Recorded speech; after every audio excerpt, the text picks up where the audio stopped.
Live from New York, I'm Sean Canestraro. And I'm Ryan Wexler. Bad weather is pounding the Gulf States right now.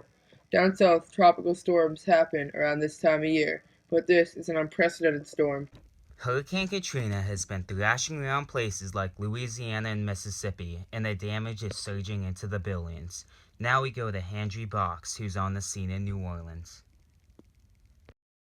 I'm here in New Orleans, in my Liberty Mutual poncho. As you can see, the wind is almost pushing me over, and the rain is pummeling me. Cars are marooned in ditches filling with water just out of the frame. Power is out for almost everyone affected by the storm. The eye of the storm, or the central part of where the hurricane spreads away from, is where the least damage occurs.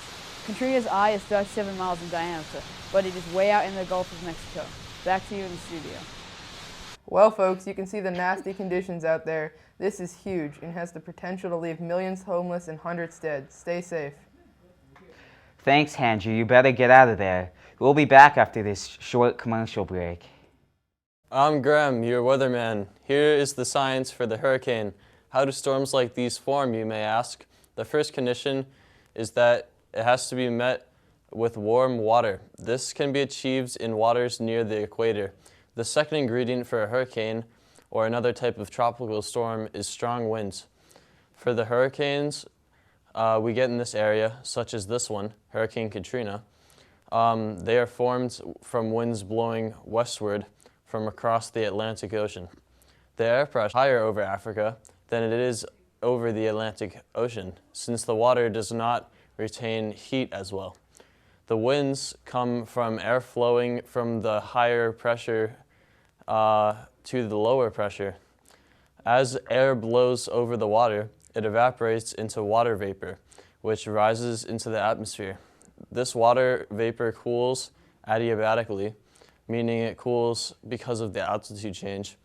This air cools, and thus the capacity for the water to be held in drops, which then condenses to form clouds.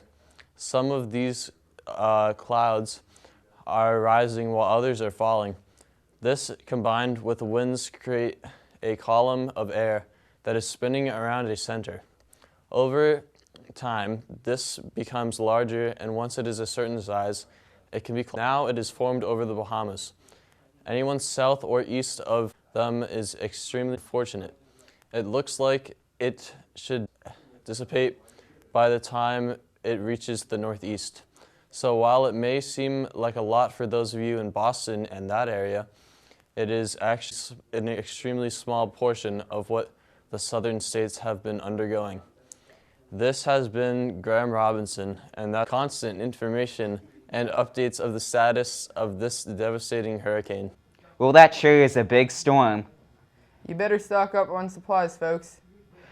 That is it for tonight. This is WAID, and we will see you tomorrow at 8 p.m.